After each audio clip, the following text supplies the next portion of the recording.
Now next concept is objectives of management. Till now what we have completed, we have already completed what is management. Management क्या होता है ये हम पढ़ चुके हैं. Then we completed characteristics of management. There are 7 characteristics of management. Okay. Our today's concept is objectives of management. Broadly, there are 3 main objectives of management. First one is organizational objective. Second one is social objective, and third one is personal objective. First of all, we will discuss about organizational objective.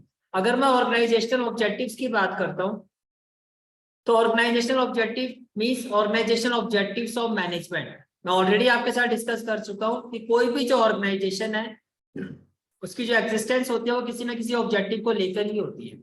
अगर कोई भी organisation exist करती है तो उसके पीछे कोई ना कोई एक मकसद होता है, कोई ना कोई एक पर्पस होता है जिसको हम कहते हैं गोल ऑफ एन ऑर्गेनाइजेशन. और मैनेजमेंट कैसे उस गोल को अचीव करती है, किस तरह से अचीव करती है, that is the responsibility of management.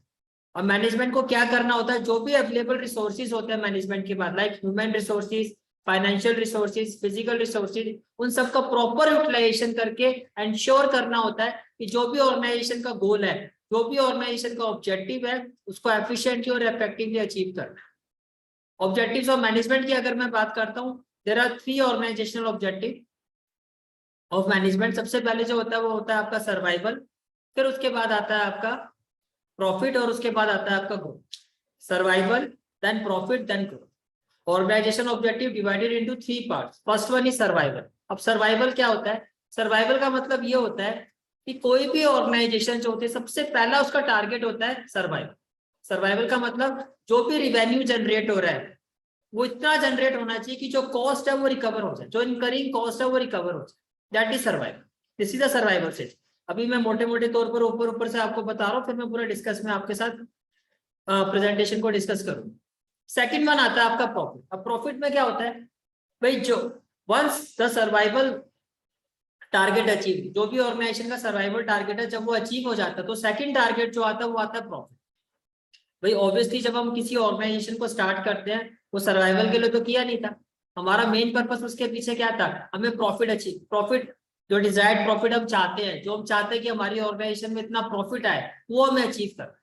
और क्यों अचीव करना है, one of the main reason इसका क्या होता है भाई, जितने भी इन्वेस्टर्स हैं जिन्होंने अपना हार्ड अर्न मनी आपकी ऑर्गेनाइजेशन में इन्वेस्ट किया हुआ है, they expect fair return from you. This is the responsibility of management to provide them the fair return. इसके अलावा जो भी बिजनेस के रिस्क होते हैं या जो भी बाकी ऑपरेशंस होते हैं उसमें जो भी चीजें होती है वो सब इस प्रॉफिट से कवर अप होती है. इसके बाद जब आप प्रॉफिट आपके पास आना शुरू हो जाता है तो थर्ड होता है आपका, दैट इज ग्रोथ. अब ग्रोथ का मतलब क्या होता है, ग्रोथ का मतलब ये होता है कि अगर आपके नंबर ऑफ एम्प्लॉइज जो है वो इंक्रीज हो रहे हैं, आपका जो सेल्स रेवेन्यू है वो आपका बढ़ रहा है, मींस जो आपका टर्नओवर है वो आपका रेज हो रहा है, वो आपका बढ़ रहा है, आपकी नंबर ऑफ ब्रांचेस इंक्रीज हो रही हैं, तो इसका मतलब जो है आपकी बिजनेस में, आपकी ऑर्गेनाइजेशन में क्या हो रही है, ग्रोथ हो रही है. ठीक है, तो चलिए प्रेजेंटेशन डिस्कस करता हूं मैं अब आपके साथ. सबसे पहले जो हमने ऑब्जेक्टिव पढ़ा दैट इज ऑर्गेनाइजेशनल ऑब्जेक्टिव.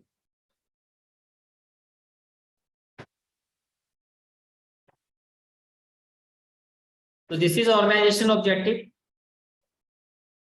तो क्या हमने सीखा, what we understood, that management is responsible for setting and achieving objectives for the organization. First thing, main point मैं आपके साथ डिस्कस कर रहा हूँ. The main objective of any organization is to fulfill the economic objectives of a business.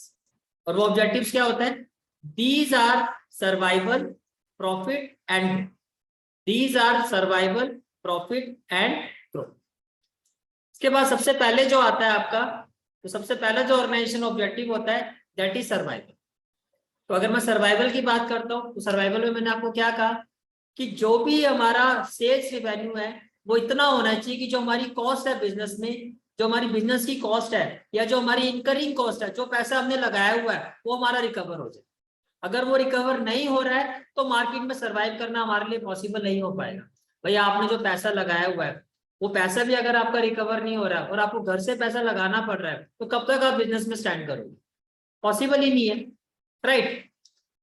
तो क्या होता है survival, the basic objective of any business the basic objective of any business is survive. In order to survive an organisation must earn enough revenue to cover cost. इतना revenue आपका generate होना चाहिए कि आप अपनी कॉस्ट को क्या कर पाओ, कवर कर पाओ. ठीक है. और इसके कीवर्ड्स क्या है मैं आपको वो बता रहा हूँ. सर्वाइवल को कैसे आप अपने माइंड में रखोगे. Survival means what, enough revenue to recover cost. और एक बहुत इंपॉर्टेंट लाइन है जो अपने आंसर शीट में भी प्रेजेंट कर सकते हो. It means not getting killed by competition. इस तरह की लाइन जब आप अपने आंसर शीट्स में लिखते हो तो एक अलग ही इफेक्ट आता है. क्लियर हो गया सर्वाइवल. ठीक है. इसके बाद जो नेक्स्ट ऑर्गेनाइजेशनल ऑब्जेक्टिव होता है आपका, that is profit. That is profit. अब प्रॉफिट में क्या होता है. प्रॉफिट में हमने क्या डिस्कस किया भाई, सर्वाइवल के बाद जो हमारा नेक्स्ट टारगेट क्या होता है कि प्रॉफिट जनरेट करना. One of the main reason is जो इन्वेस्टर्स ने आपकी कंपनी में पैसा इन्वेस्ट किया हुआ है, they expect you to give them the fair return. This is one of the main reason. Okay. Mere survival is not enough for business. Survival से काम नहीं चलेगा.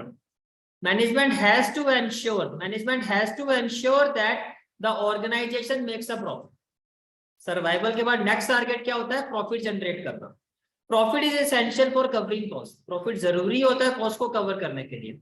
And risk of the business to ensure fair return to the investors. अब profit में क्या होता है, profit का मतलब आप कीवर्ड्स क्या है, इस प्रॉफिट को आप कैसे अपने माइंड में रखोगे. Profit means what, management should earn reasonable profit to provide fair return to the investor.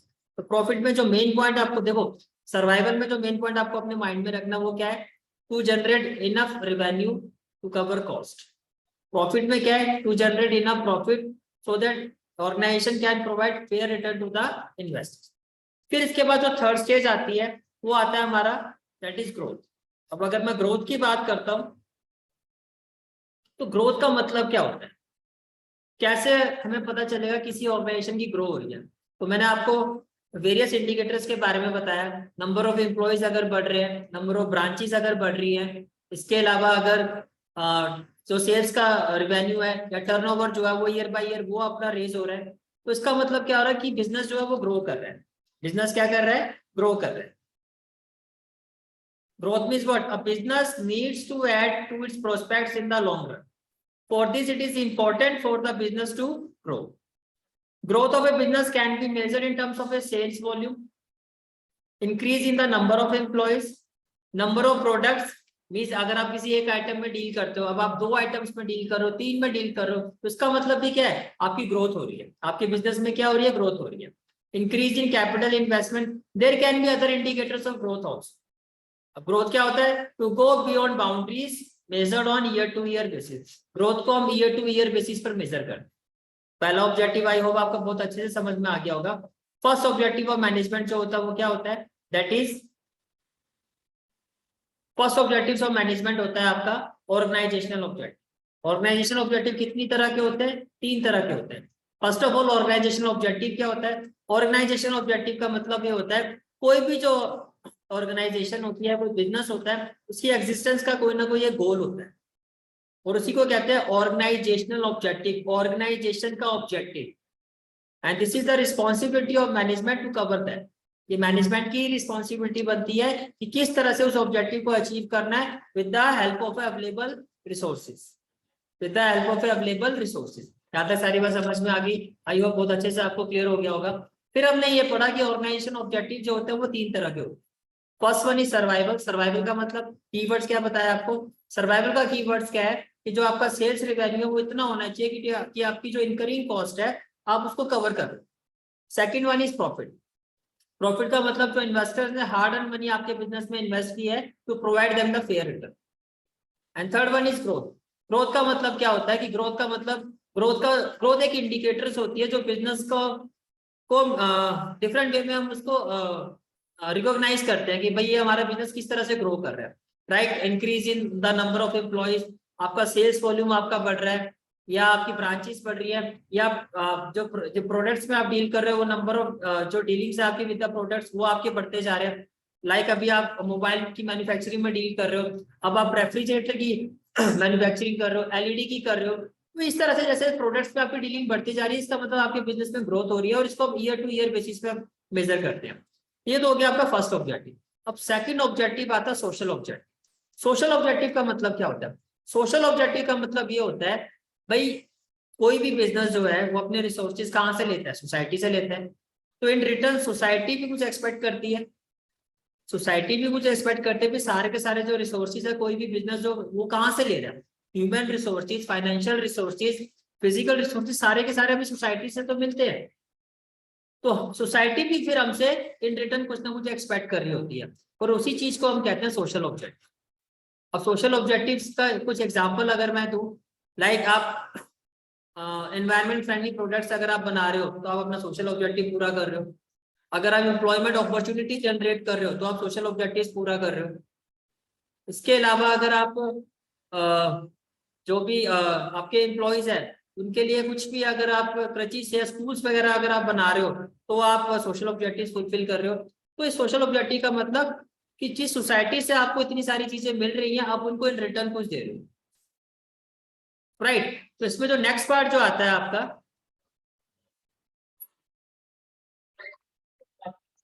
तो सोशल ऑब्जेक्टिव्स क्या होता है? Like producing quality product at reasonable rate, this is social objective. Generating employment opportunity, this is social objective. Community progress and development by providing schools and creches to employ, this is social objective. Means आप की जो organisation है वो society के लिए क्या कर रही है, दैट इज सोशल ऑब्जेक्टिव। कुछ और एग्जांपल्स देखो, like producing quality product at reasonable rate, employment opportunities provide करना, right, environmental friendly method of production का यूज करना, these all are social responsibility और सोशल ऑब्जेक्टिव्स। आई होप ये आपको clear हो गया होगा। सोशल ऑब्जेक्टिव्स का मतलब क्या होता है? सोशल ऑब्जेक्टिव्स का मतलब जो इतने रिसोर्सेज हमें सोसाइटी से मिल रहे हैं उस सोसाइटी के लिए हम क्या कर रहे हैं, जो भी हम सोसाइटी के लिए रिटर्न करते हैं दैट इज सोशल ऑब्जेक्टिव। इसके बाद नेक्स्ट ऑब्जेक्टिव आता है हमारा which is the last objective but not least, that is personal objective. अगर मैं पर्सनल ऑब्जेक्टिव की बात करता हूँ तो ये मैं पहले भी कैरेक्टरिस्टिक्स ऑफ मैनेजमेंट में भी डिस्कस कर चुका हूँ आप लोगों के साथ कि इतने सारे इंडिविजुअल जब किसी ऑर्गेनाइजेशन को ज्वाइन करते हैं सभी की डाइवर्सिफाइड नीड्स होती है। एक पर्टिकुलर इंडिविजुअल हो सकता है सैलरी के पर्पज से उसने ज्वाइन किया हो, एक पर्टिकुलर इंडिविजुअल जो होता है प्रमोशन के लिए ज्वाइन करता है, एक पर्टिकुलर इंडिविजुअल होता है वो एक्सपीरियंस के लिए ज्वाइन करता है। तो एज ए मैनेजमेंट आपको किस चीज का ध्यान रखना होता है? while achieving that organizational objective you have to make sure that कि जो पर्सनल ऑब्जेक्टिव है इंडिविजुअल्स के, एम्प्लॉइज के, सबऑर्डिनेट्स के, वो भी फुलफिल हो। ऐसा ना हो कि 5 साल तक कोई काम कर रहा है आपकी ऑर्गेनाइजेशन में, वो जहां था आज भी वो वहीं खड़ा, या 5 साल में जो उसकी ग्रोथ होनी चाहिए थी उसके टैलेंट बेस पर वो उसको नहीं मिली। अगर ऐसा हो रहा है तो गलत हो रहा है। इससे कोई भी जो इंडिविजुअल्स है वो आपके पास नहीं टिकेगा क्योंकि उसको मोटिवेशन ही नहीं मिलेगा। अगर हम काम करते हैं तो at the end of the day हम रिजल्ट चाहते हैं। अगर आप मेहनत कर रहे हो, रिजल्ट भी इफेक्टिव दे रहे हो ऑर्गेनाइजेशन को, फिर भी अगर आपको वो रिकॉग्निशन नहीं मिल रहा है, वो प्रमोशन आपको नहीं मिल रहा है, वो सैलरी इंक्रीमेंट आपको नहीं मिल रहा है, तो क्या आप उस ऑर्गेनाइजेशन में काम करना चाहोगे? बिल्कुल नहीं करना चाहोगे। तो पर्सनल ऑब्जेक्टिव का मतलब यही होता है कि management has to rest ensure that कि जो भी ऑर्गेनाइजेशन ऑब्जेक्टिव है उसके फुलफिल होने के साथ साथ जो इंडिविजुअल्स के जो पर्सनल गोल्स है, पर्सनल ऑब्जेक्टिव है, वो भी फुलफिल हो। Okay,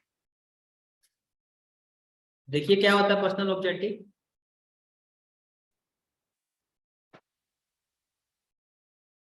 Organizations are made up of people who have different personalities, background, experience, and objectives. They all become part of the organization to satisfy their diverse needs. जैसे कि मैंने आपको बताया डिफरेंट डिफरेंट इंडिविजुअल जब organisation में आते हैं तो अपने डाइवर्सिफाइड नीड्स को लेके आते हैं। These vary from financial needs such as competitive salaries and perks, अब वो सैलरी को लेके भी हो सकती है। सोशल नीड्स भी हो सकते हैं। सोशल नीड्स का मतलब क्या होता है? Peer recognition. भैया एक ह्यूमन नेचर होती है, जब आप कुछ भी अच्छा करते हो तो आप क्या चाहते हो कि आपको एक काम को रिकॉग्नाइज किया जाए, आपको एक पहचान दी जाए, इसको कहा जाता है social needs. And higher level needs, higher level needs का मतलब personal growth and development. Management has to reconcile personal goals with organisational objective for the harmony in the organisation. अब मैं इसको एक शॉर्ट समरी में सम अप करूं तो personal objective क्या क्या होते हैं? Like competitive salaries, social and safety needs, respect for colleagues, personal goal with organizational objective. Okay, so this is the concept of objectives of management. तो अगर मैं एक बार फिर से सारा आपको ब्रशअप करवाऊं तो क्या हमने सीखा यहाँ पर? First of all, what we understood that अगर मैं ऑब्जेक्टिव्स की बात करता हूँ, सबसे पहला ऑब्जेक्टिव जो हमने स्टडी किया वो क्या स्टडी किया, ऑर्गेनाइजेशनल ऑब्जेक्टिव। कोई भी जो बिजनेस होता है उसकी जो एग्जिस्टेंस होती है किसी ना किसी गोल को लेके होती है, वही उस ऑर्गेनाइजेशन का ऑब्जेक्टिव होता है। And this is the responsibility of management to fulfil that objective with the help of the available resources. Organisation objective कितनी तरह के होते हैं? 3 तरह के होते हैं। सबसे पहला ऑब्जेक्टिव होता है सोशल ऑब्जेक्टिव, दूसरा होता है आपका सबसे पहला जो ऑब्जेक्टिव होता है वो होता है सर्वाइवल, दूसरा होता है प्रॉफिट और तीसरा होता है ग्रोथ। सर्वाइवल का मतलब क्या होता है भाई, to generate enough sales revenue so that your incurring cost can be recover, कि जो भी आपकी इनकरिंग कॉस्ट है वो आपकी रिकवर होती है। फिर आता है आपका नेक्स्ट आता है आपका प्रॉफिट। प्रॉफिट में हमने क्या सीखा कि भाई जो भी इन्वेस्टर्स ने हार्ड अर्न मनी आपके बिजनेस में इन्वेस्ट की हुई है वो उसको एक फेयर रिटर्न प्रोवाइड करवाना है। This is the responsibility of management. Third आता है ग्रोथ। अब ग्रोथ एक इंडिकेटर होता है। ग्रोथ को कैसे पता चलता है कि कोई भी बिजनेस ग्रो कर रहा है? अगर उसके नंबर ऑफ एम्प्लॉयज इंक्रीज कर रहे हैं, या जो उसका सेल्स वॉल्यूम है वो इंक्रीज हो रहा है ईयर बाय ईयर, या जो प्रोडक्ट्स में जो डीलिंग है वो बढ़ती जा रही है। तो ये सारे इंडिकेटर होता है कि एक ऑर्गेनाइजेशन जो है ग्रो कर रही है, नंबर ऑफ ब्रांचेस इंक्रीज हो रही है। फिर हमने सेकंड ऑब्जेक्टिव पढ़ा, that is social objective. Social objective में हमने ये सीखा कि सोसाइटी से जब इतने सारे रिसोर्सेज जो बिजनेस को मिलते हैं वो सोसाइटी से मिलते हैं। सोसाइटी भी बिजनेस से एक्सपेक्ट करती है, एक फेवरेबल एक्सपेक्टेशन होती है कि एक बिजनेस एक ऑर्गेनाइजेशन सोसाइटी के लिए जो करता है उसको कहते हैं social objective, right. Like friendly method of production का यूज करना, एम्प्लॉयमेंट अपॉर्चुनिटी जनरेट करना, ये कुछ एग्जांपल्स होता है सोशल ऑब्जेक्टिव। फिर हमने पढ़ा पर्सनल ऑब्जेक्टिव। पर्सनल ऑब्जेक्टिव में हमने ये पढ़ा कि जितने भी डिफरेंट इंडिविजुअल्स किसी ऑर्गेनाइजेशन में काम करते हैं सभी की डाइवर्सिफाई नीड्स होती है, डाइवर्सिफाई गोल्स होते हैं।